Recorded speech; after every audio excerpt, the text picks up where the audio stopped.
Why does the harder you try to change your life, the more it stays exactly the same? You wake up with determination, you make promises to yourself, you create plans, set goals, push yourself toward what you believe will bring happiness, yet here you are months later, living the same patterns, feeling the same frustrations, caught in the same invisible cage. This is not failure, this is revelation. The ancient masters understood something that modern minds have forgotten. True transformation does not come from force, it emerges from surrender. Not the surrender of defeat, but the surrender of resistance to what already wants to unfold within you. Right now, in this moment, you are living two lives simultaneously. The first life is the one you are aware of. Your thoughts, your worries, your plans, your reactions to what happens around you. This is the life of doing, trying, achieving, struggling. The second life runs deeper. It is the life of pure awareness, the consciousness that observes your thoughts without being trapped by them. The part of you that remains untouched by success or failure, praise or criticism, pleasure or pain. This is the life of being. Most people spend their entire existence trapped in the first life, believing it is the only reality. They become prisoners of their own minds, slaves to reactions they never chose, victims of emotions that control them like puppets on invisible strings. But you are different. Something has called you here. Some deeper part of you recognizes that there is another way to live. Look around you right now. What do you see? People rushing from one task to another, minds scattered across 1,000 different concerns, bodies present but awareness somewhere else entirely. They move through their days like sleepwalkers, responding automatically to every stimulus, never questioning whether their responses serve them. They believe they are making choices, but they are simply following programs installed by others. Parents, teachers, society, culture, all depositing instructions into their minds about how to think, what to value, how to react. These programs run continuously in the background, making decisions for them without their conscious awareness. Watch your own mind for a moment. Notice how thoughts arise without your permission.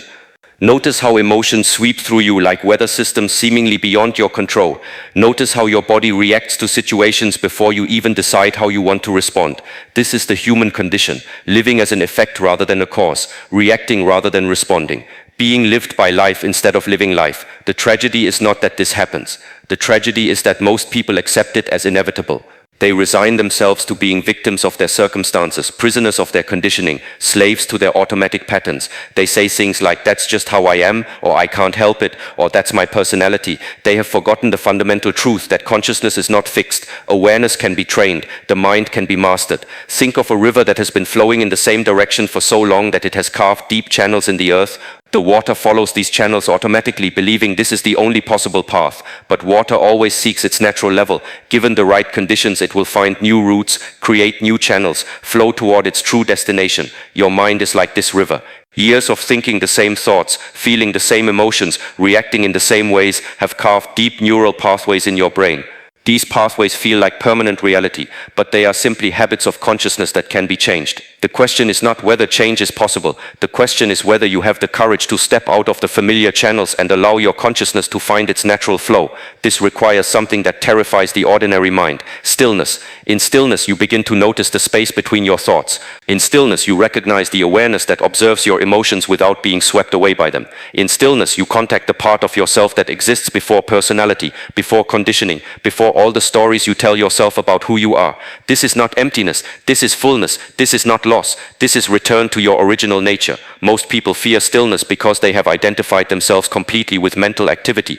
They believe that if their thoughts stop, they will cease to exist. But the truth is exactly opposite. When mental noise subsides, you finally meet yourself. When the constant chatter quiets, you hear the vault of deeper wisdom. The ancient warriors understood this. Before any battle, they would enter profound stillness, not because they were passive, but because they knew that true power emerges from inner calm. They fought not from emotion or fear, but from a place of centered awareness that could respond perfectly to any situation. Your life is such a battle, not against external enemies, but against the unconscious patterns that keep you trapped in limitation. Not against other people, but against the parts of yourself that sabotage your highest potential. The weapons in this battle are not force or effort, they are awareness, presence, and the willingness to observe without immediately reacting. Right now, as you listen to these words, something in you recognizes their truth. This recognition is not coming from your thinking mind. It is arising from a deeper intelligence that has been waiting patiently for you to remember. This intelligence does not need to be created or developed. It simply needs to be uncovered, like a statue that already exists within the stone, waiting for the unnecessary material to be chiseled away. The unnecessary material is everything you have been taught about who you should be, how you should think, what you should want, how you should live. All this is that have colonized your inner space, drowning out the quiet of authentic wisdom. When you learn to distinguish between these imposed and your true, transformation becomes not only possible, but inevitable. When you stop trying to be someone else and start being who you actually are, life begins to flow with an ease that previously seemed impossible. But this requires a fundamental shift in how you relate to your own mind. Instead of being lost in thoughts, you learn to observe them. Instead of being carried away by emotions, you learn to feel them without being overwhelmed. Instead of reacting automatically to every situation, you learn to and choose your response. This is everything. In this lies your freedom. In this exists your power to create rather than simply react. In this you reconnect with the part of yourself that is always calm, always wise, always whole. The part is not something you do, it is something you are. It is the space of pure awareness that exists before any thought or emotion arises. It is your natural state, temporarily obscured by the mental activity you have mistaken for yourself. Most people live their entire lives without ever experiencing this. They move from one reaction to another, one thought to another, one emotion to another, like leaves blown by wind that never touches the ground. But you can learn to be the ground instead of the leaf. You can learn to be the sky instead of the clouds that pass through it. You can learn to be the ocean instead of the waves that rise and fall on its surface. This is not philosophy. This is practical wisdom that can be applied immediately to transform how you experience every moment of your life. When someone speaks to you harshly, instead of immediately defending or attacking, you can learn and choose how to respond from a place of centeredness rather than reactivity. When fear arises about the future, instead of being consumed by anxious thoughts, you can recognize fear as simply an energy moving through awareness, neither good nor bad, neither true nor false, simply present. When anger flares at an injustice, instead of being carried away by righteous fury, you can feel the energy of anger while maintaining the clarity to respond wisely rather than destructively. This is the beginning of true power. Not the power to control external circumstances, but the power to choose your response to whatever circumstances arise. Not the power to force life to conform to your desires, but the power to remain centered regardless of what life presents. The ancient masters called this inner mastery. The ability to remain unshaken in the midst of any storm. The capacity to act from wisdom rather than reactivity. The strength to be yourself no matter what pressures seek to reshape you. Such mastery cannot be achieved through effort alone. It requires a different approach entirely. It requires learning to work with the natural intelligence that already exists within you rather than trying to force change through willpower. Think of a skilled martial artist. They do not win through brute strength or aggressive force. They win by reading the energy of their opponent and redirecting it skillfully. They use minimum effort to achieve maximum effect. They remain relaxed even in the midst of intense action. Your relationship with your own mind can become like this. Instead of fighting against unwanted thoughts and emotions, you can learn to redirect their energy toward positive transformation. Instead of exhausting yourself trying to control your inner experience, you can learn to dance with whatever arises. This dance begins with acceptance. Not the acceptance of resignation, but the acceptance of what is present right now without immediately trying to change it. When you stop fighting against your current experience, you create space for natural transformation to occur. Most people approach personal change like they are trying to renovate a house while living in it during a hurricane. They create more chaos and destruction than improvement. They exhaust themselves fighting against their own nature instead of working with its inherent wisdom.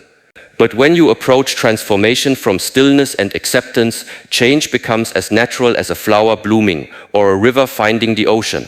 There is effort involved, but it is the effortless effort of aligning with natural law rather than struggling against it. This alignment begins in the present moment. Not tomorrow when conditions are better, not next week when you have more time, not next year when you feel more prepared. Right now, as you breathe, as you listen, as awareness recognizes itself within you. The breath you are taking right now is the same breath that sustains all life on this planet. The awareness that is reading these words is the same awareness that illuminates all conscious experience.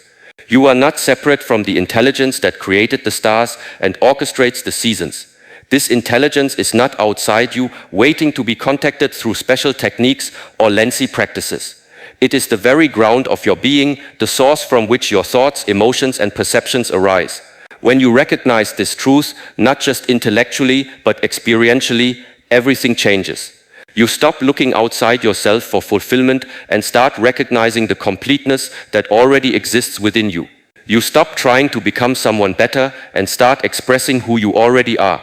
You stop struggling to fix your life and start living from the wholeness that needs no fixing.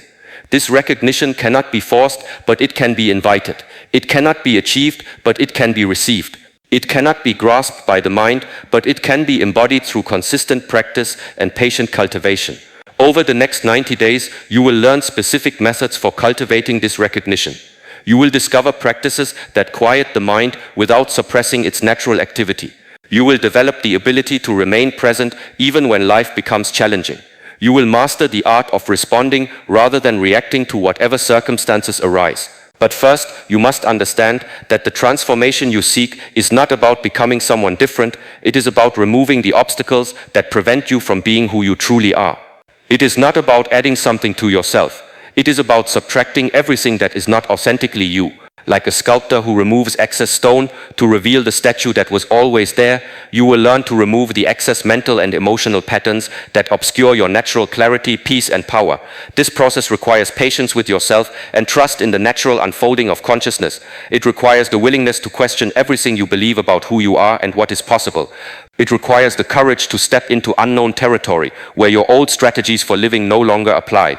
Most importantly, it requires you to begin where you are, with what you have in this moment. Not the moment you imagine you will be ready, but this moment when life is calling you to awaken to your true potential. The call is not coming from outside you. It is arising from the deepest part of your being, the part that has never been touched by failure or limitation, the part that remembers your original nature before it was covered by layers of conditioning and false beliefs. This is your invitation to remember. This is your opportunity to return home to yourself. This is your chance to step out of the prison of unconscious living and into the freedom of awakened presence. The door is always open. The key is always in your hand. The question is simply whether you are ready to use it. What does it mean to truly master yourself? Not to control every thought or eliminate every emotion, but to become so centered in your own being that external circumstances cannot shake your inner foundation. The ancient masters spoke of 3 pillars that support the temple of human awakening. Like the legs of a tripod, each pillar must be strong for the whole structure to remain stable. Remove one and everything collapses. Strengthen all 3 and you become unshakable. The first pillar is the mastery of mind. The second is the cultivation of life force. The third is the alignment with your deepest purpose. Together, these 3 create the foundation for a life lived from authentic power rather than reactive survival. But here is what most people misunderstand about mastery. They think it means perfection, the elimination of all problems, the achievement of some permanent state of bliss. They imagine the master as someone who never experiences difficulty, never feels challenged, never encounters obstacles. This is not mastery. This is fantasy. True mastery is the ability to remain centered in the midst of any storm. True mastery is responding with wisdom when everyone around you is reacting with fear. True mastery is finding peace not by avoiding chaos, but by discovering the stillness that exists at the center of all movement. Think of a tree that has grown strong roots. When winds blow, the branches may sway, but the trunk remains steady. The tree does not fight the wind or try to control it. It simply maintains its connection to the earth while allowing its flexible parts to move with the forces of nature. You can become like this tree, rooted in your own being, flexible in your responses, unshaken by the storms of life. The first pillar teaches you to master your inner landscape. Your mind is like a wild horse that has never been trained. It runs wherever it pleases, carrying you into territories you never chose to visit. It creates stories about the past that increase your suffering. It generates fears about the future that paralyze your present moment action. Most people believe they are their thoughts. They identify so completely with in their head that they never question whether what it tells them is true. They become victims of their own mental activity, prisoners of their own imagination. But you are not your thoughts. You are the awareness in which thoughts appear. You are not your emotions. You are the space in which emotions arise and pass away. You are not your stories about yourself. You are the consciousness that observes all stories without being limited by any of them. When you truly understand this distinction, everything changes. You stop being pulled around by every mental impulse. You stop being overwhelmed by every emotional wave.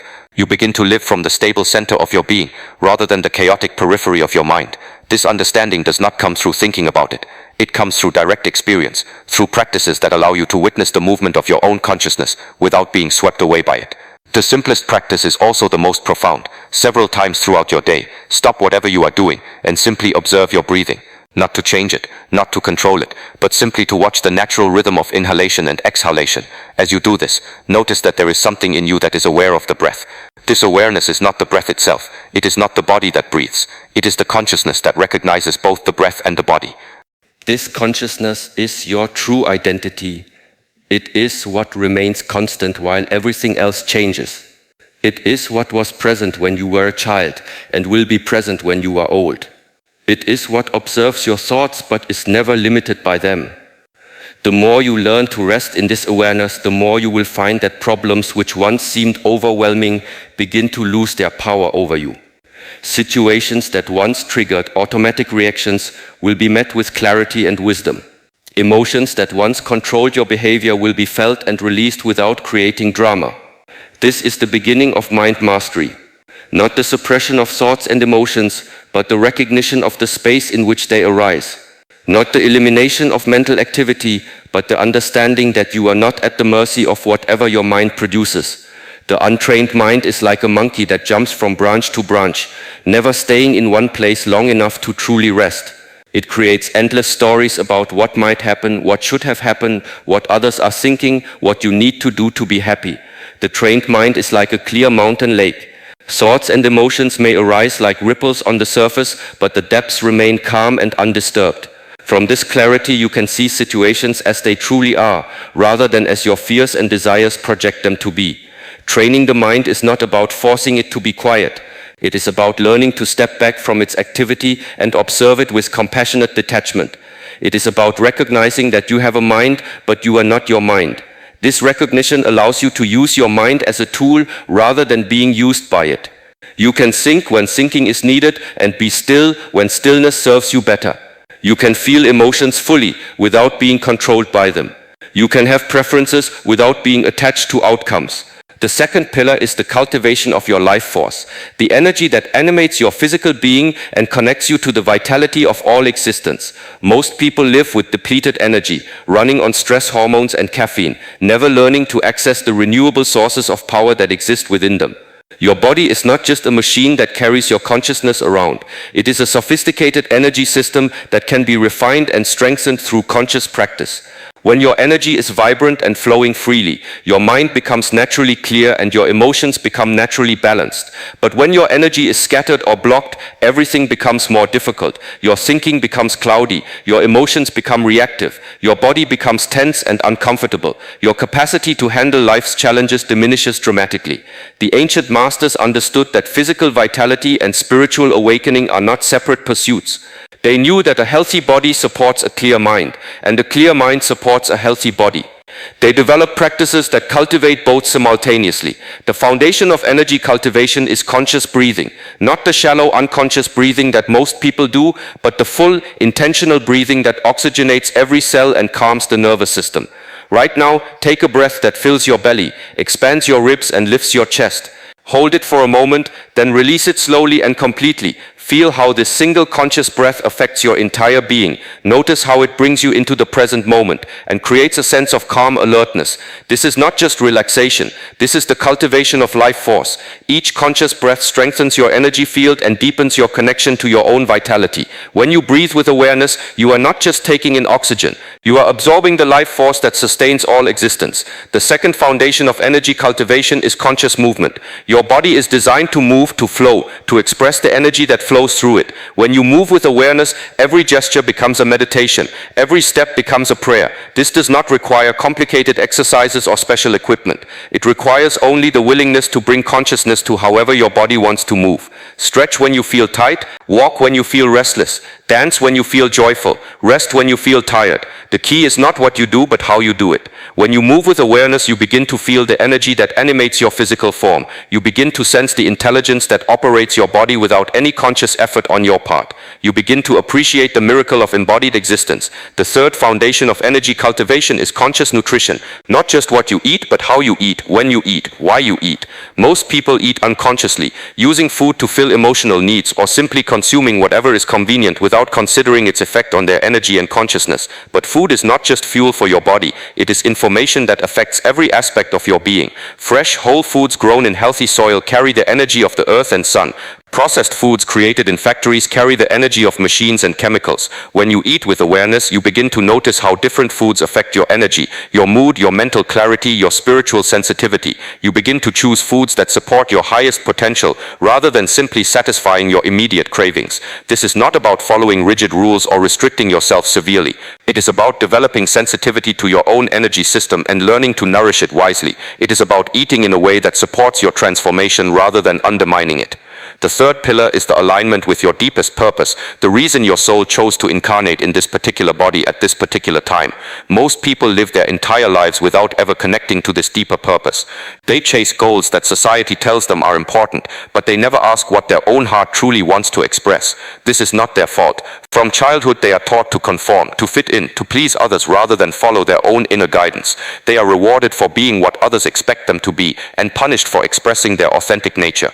But your true purpose cannot be found in the expectations of others. It cannot be discovered through thinking or analysis.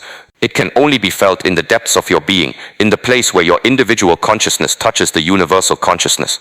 This purpose is not necessarily a career or a mission that you must accomplish. It is more like a quality of being that wants to express itself through your unique perspective and gifts. It is the way that existence wants to know itself through your particular form of consciousness. Some people are here to bring healing to the world through their compassionate presence. Others are here to create beauty that inspires and uplifts. Still others are here to challenge existing structures and create new possibilities for human flourishing. Your purpose may be grand or humble, visible or hidden, but it is equally important to the wholeness of existence. A single candle flame is no less valuable than the sun. A gentle rain is no less needed than a mighty river. The question is not whether you have a purpose, but whether you are brave enough to feel it and express it.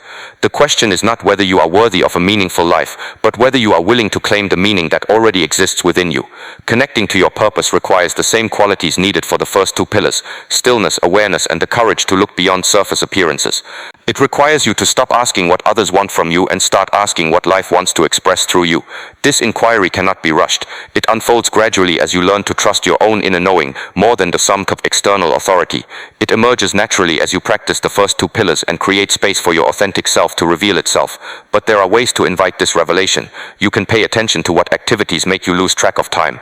You can notice what issues make your heart burn with passion. You can observe what gifts you have that come so naturally you barely recognize them as talents. You can also pay attention to what the world needs that only you can provide, not because you are the only person capable of providing it, but because your unique combination of experiences, perspectives, and abilities creates a particular way of serving that no one else can replicate. This service is not sacrifice. It is not giving up your own needs to meet the needs of others. True service is the expression of your deepest joy, the way that your individual fulfillment contributes to the greater good. When you align with your authentic purpose, work becomes play, challenges become opportunities for growth, obstacles become stepping stones to greater mastery, life becomes an adventure rather than a burden. But alignment with purpose is not a one-time achievement. It is an ongoing practice of listening to your deepest truths and having the courage to act upon it. It is the willingness to risk being misunderstood in order to be authentic. It is the commitment to serve something greater than your personal comfort and security.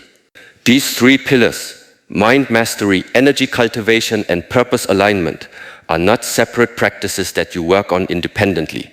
They are interconnected aspects of a single transformation. Progress in one area supports progress in all areas. Neglect of one area undermines the stability of the whole structure. When your mind is clear, your energy flows more freely and your purpose becomes more apparent.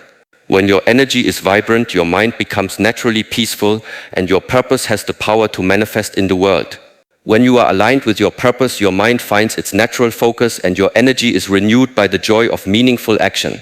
The integration of these three pillars creates a synergy that is greater than the sum of its parts. It creates a way of being that is both deeply peaceful and dynamically effective. It creates a life that is both personally fulfilling and genuinely contributory to the well-being of all existence. It is the work of a lifetime, the ongoing refinement of consciousness through dedicated practice and courageous self-inquiry. But it can begin immediately in this moment with the simple recognition that you are more than your thoughts, more than your current circumstances, more than the stories you have been telling yourself about who you are and what is possible. The next 90 days will give you the opportunity to build these pillars systematically, to strengthen them through daily practice, and to begin experiencing the transformation that occurs when they support each other in perfect balance. You will learn specific techniques for each pillar and discover how to integrate them into a coherent way of living. But more than techniques, you will develop the inner stability that allows you to navigate any challenge with grace and wisdom. You will cultivate the energy that supports both inner peace and outer effectiveness. You will align with the purpose that gives your life meaning and direction. Most importantly, you will remember who you truly are beneath all the conditioning and confusion. You will reconnect with the part of yourself that has never been broken and never needed fixing. You will return home to your own authentic nature and discover that it is the source of everything you have been seeking outside yourself. But knowing these truths and living them are two different things entirely. How do you take these insights from understanding into embodiment? How do you transform inspiration into daily practice? How do you move from temporary glimpses of clarity to permanent shifts in consciousness? This is where most people fail. They have powerful realizations, they feel inspired to change, they make promises to themselves about how different their lives will be. Then they return to their familiar routines and wonder why nothing has actually transformed. The ancient masters knew that inspiration without implementation is merely entertainment. They understood that wisdom without practice is just sophisticated ignorance. They knew that true transformation requires the patient cultivation of new habits that gradually rewire the neural pathways of consciousness. Your brain is incredibly plastic, constantly reshaping itself based on what you repeatedly think, feel, and do. Every time you react with old patterns, you strengthen those neural pathways. Every time you respond from awareness rather than automaticity, you create new pathways that support awakened living. The question is not whether your brain will change, it is changing every moment. The question is whether you will consciously direct that change toward greater freedom and authenticity, or allow it to continue reinforcing the patterns that keep you trapped in limitation. The next 90 days represent a window of opportunity to establish new neural pathways so thoroughly that they become your natural way of being. 90 days is long enough to create lasting change, but short enough to maintain the focus and commitment necessary for transformation. But this process must be approached with wisdom. Most people try to change everything at once, overwhelming themselves with unrealistic expectations and setting themselves up for failure. They treat transformation like a sprint when it is actually a marathon that requires pacing and strategy. The wise approach is to build gradually, like constructing a building one floor at a time rather than trying to erect the entire structure simultaneously. Each week builds upon the previous week, creating a solid foundation before adding new elements. The first month is about establishing the foundation. You will learn to recognize the difference between your thoughts and your awareness of thoughts. You will develop the capacity to between stimulus and response. You will begin to feel the space of consciousness that exists before any reaction arises. This may sound simple, but it is the most radical transformation possible. Most people live their entire lives without ever experiencing this. They are carried from one reaction to another like leaves in a windstorm, never touching the ground of their own being. When you learn to access this consistently, everything changes. Situations that once triggered immediate emotional reactions become opportunities to choose your response consciously. People who once pushed your buttons lose their power to control your state. Circumstances that once overwhelmed you become manageable challenges that you can navigate with clarity and wisdom. But this capacity does not develop overnight. It requires gentle, persistent practice. It requires treating yourself with the patience you would show a young child learning to walk. You will stumble, you will forget, you will fall back into old patterns. This is not failure. This is the natural process of rewiring consciousness. Each morning of these first 30 days, you will spend 10 minutes in stillness, not trying to stop your thoughts or achieve any particular state, but simply sitting quietly and observing whatever arises in your awareness. Thoughts will come and go, emotions will arise and pass away, physical sensations will appear and disappear. Your only task is to notice, to witness, to remain aware of the awareness that observes all these phenomena, without being disturbed by any of them. Some days this will feel easy and natural, other days your mind will be agitated and restless. Both experiences are equally valuable. The peaceful days teach you what clarity feels like. The challenging days teach you that your essential nature remains untouched, regardless of mental weather. Throughout each day, you will practice the conscious breath, not elaborate breathing techniques, but simply remembering to breathe with awareness whenever you think of it.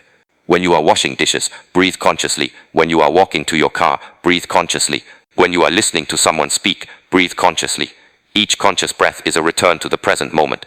Each conscious breath is a reconnection with your life force. Each conscious breath is a small act of awakening that accumulates into profound transformation.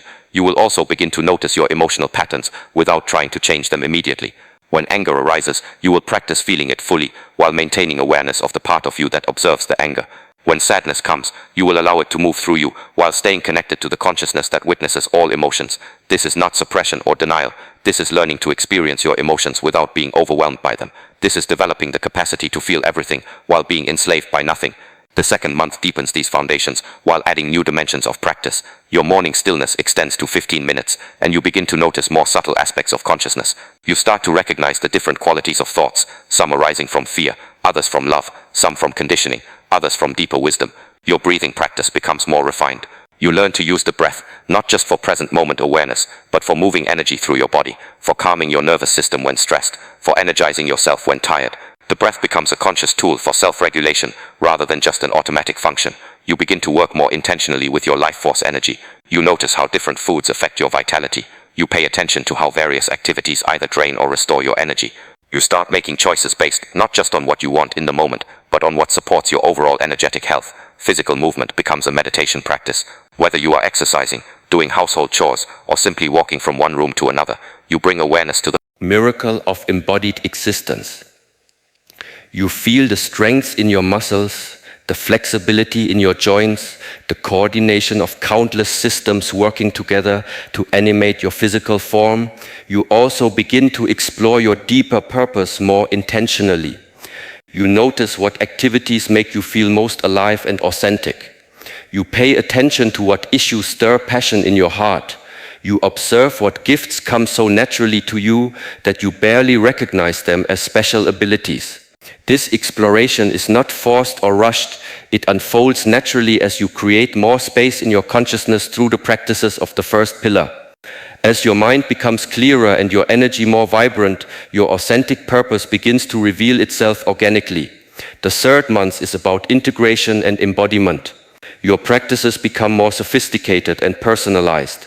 Your morning stillness may extend to 20 minutes or more, not because you are trying to sit longer, but because you enjoy the peace and clarity it brings to your entire day.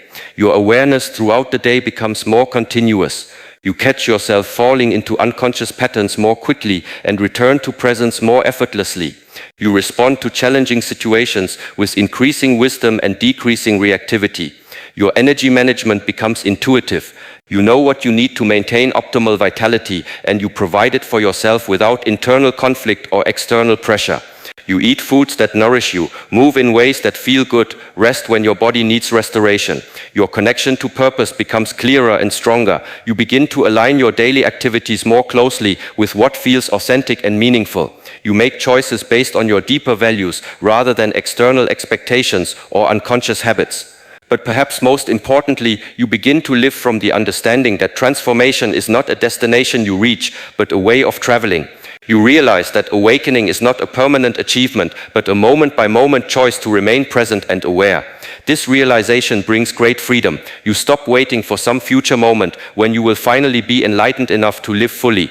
You start recognizing that this moment, exactly as it is the only place where real life happens. You begin to appreciate the ordinary moments as much as the extraordinary ones.